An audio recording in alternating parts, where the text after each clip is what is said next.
Welcome to Blind Spots, a podcast where we're helping you fill the gap between what you want to do with your money and what you actually do.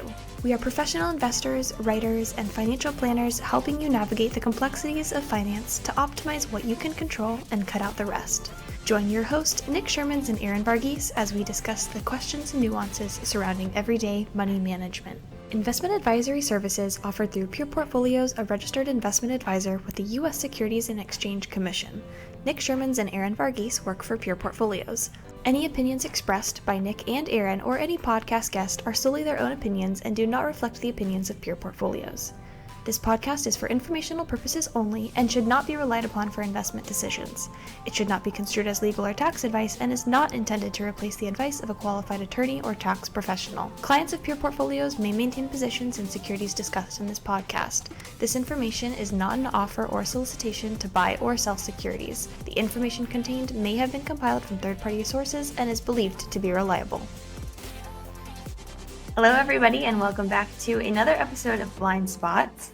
In today's episode, we are going to be talking about how much you need to retire. And this came about from a Wall Street Journal article that I read last week, and it started off by saying the magic number to retire just went even higher. This is straight clickbait. If you want to take the easy way out or come to a conclusion that doesn't mean anything, then you'll focus on what number that you need to retire. But we're going to actually unpack this. There's many things wrong with this. And if you peruse the internet, this is a quite common theme where various financial advisors, financial institutions, media outlets talk about the magic number that you need to retire. And there is no magic number. Everybody's different. We all have different habits, hobbies, things that make us happy. So we're going to show you how to reverse engineer your true number for you. And it's not as complicated as those would make it out to be. It's actually quite a pleasant exercise. And not only will you find your number potentially, but you'll live a more fulfilling and active retirement. Yeah, so this article, like I said, started out by talking about this magic number and how it has increased in the last year. So it went on to say that Americans think or believe that they need at least $1.25 million to retire comfortably. And they noted that this was about a 20% increase since 2021. And they also said that the expected retirement age increased from 62.6 years old to 64. So I kind of thought that was a significant jump just in a year. And they happen to also include that the average retirement account was down about 11% from last year to 86,000 and some change, which makes sense. Markets are down, makes sense that the average retirement accounts would be down. But what we wanted you to take away from this is that although there are these numbers thrown out there, whether it's $1 million, 1.25, the number that you are striving for in order to reach retirement is going to be different for everyone. And I've personally always been fascinated by this fixation that people have on a certain number. And I kind of understand it. I'm a goal-oriented person. I can understand how you would want this if-then statement to kind of work towards. So if I reach this number, then I can retire. So I get it, but we are here to kind of debunk this. So let's start off by talking about how we back into the number. How much retirement savings do you actually need? And we've talked about this before, but we call it finding your enough. Well, and this popular concept of finding your number is really more of an exercise in human psychology where people love mental shortcuts. If something is complex and you don't want to think about it or it's hard, we tend to lean into mental shortcuts. And what better mental shortcut than a nice fat round number? It doesn't, like, you can say whatever number you want. Like this Wall Street Journal article, that's a business. Their primary goal is to sell ad dollars and to get you to click. So this is clickbait. It's preying on the inflation topic. I would counter this 1.25 million with, okay, if I'm a person that likes to be alone and I want to retire in the Alaskan bush, I sure as hell don't need 1.2 million to live in the bushes. Okay. So what Aaron's talking about is backing into your retirement number. And I hesitate to even say retirement number because things change. The last 2 years taught us Nothing is going to go according to plan. There's a lot of randomness in this, but you can always come back to what you actually like to do. And I've used this in the past. I enjoy playing golf. That's my passion hobby. I'm not going to live in Canada. I'm not going to spend my Januaries in Alberta, Canada. That's just stupid. So for me, I need a place in the winter that has sunshine, close to an airport, close to a hospital. And depending on where my kids are at that point in their lives, that might factor in too. But my roots are probably going to be in the Northwest too. So summers in the Northwest, really tough to beat. I might winter somewhere and play golf, set shop up in the Northwest. That's how I would begin this exercise of finding my personal retirement number. Yeah, so that's kind of the soft stuff is what we start with. What do you like to do? What are your hobbies? What's the climate that you enjoy living in? What are your passions? What do you want to really spend your time doing in retirement?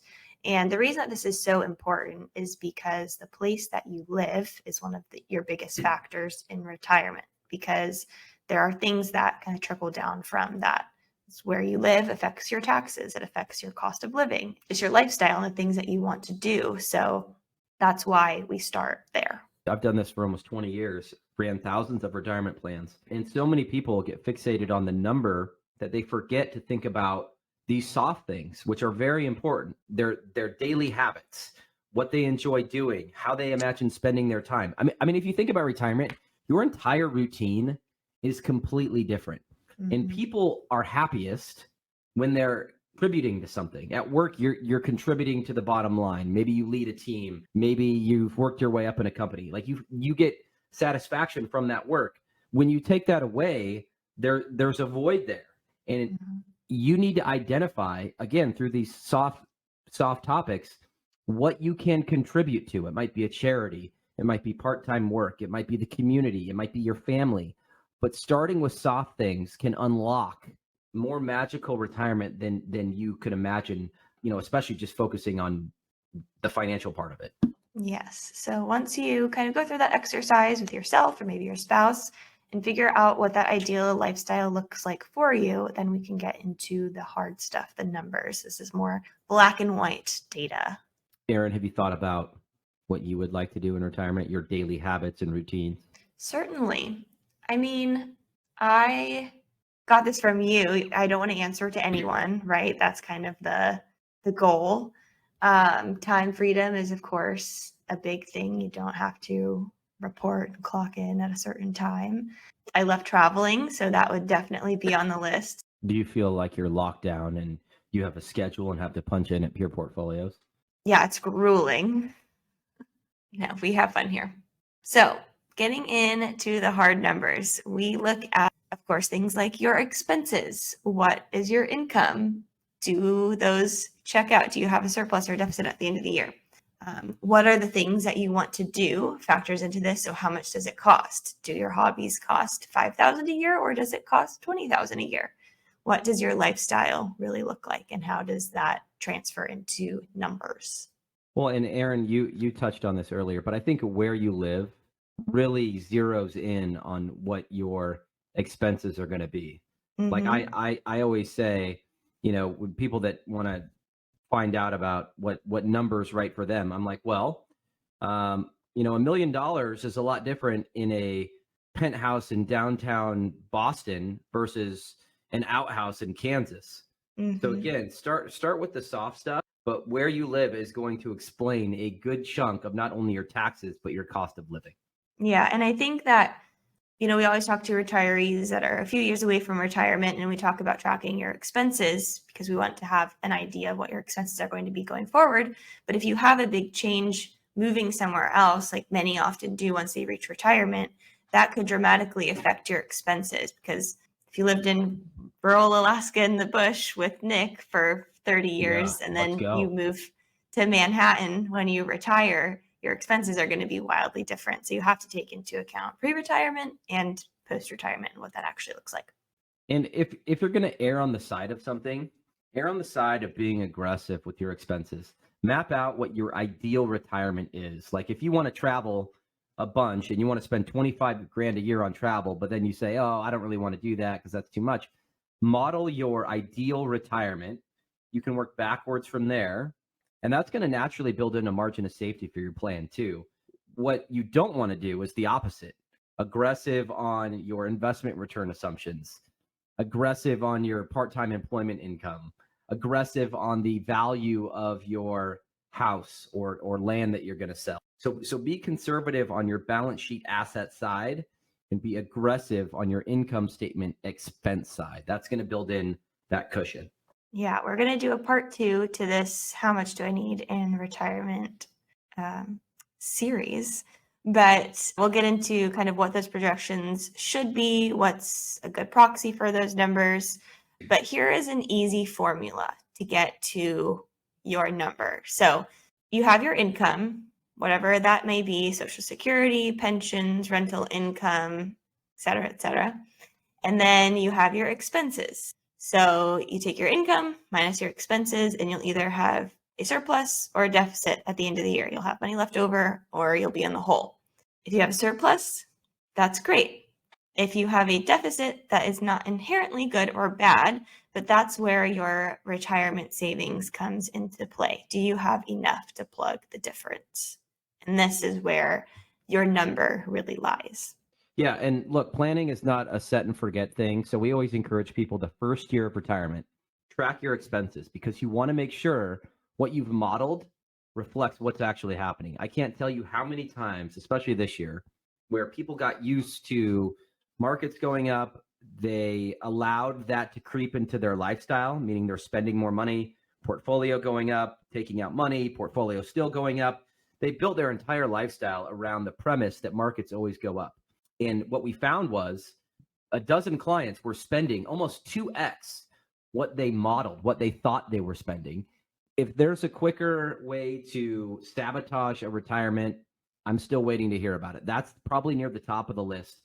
People spending without knowing that they're spending. And a bear market, a down market just amplifies it because more is coming out of the portfolio shrinking because markets are down, and you run the risk of impairing your capital base, impairing your investment portfolio to the point of no return. What I'm saying is confirm the inputs. Planning's not a set and forget thing. Don't just, your advisor shouldn't give you a 300-page PDF and wish you good luck. That's not financial planning.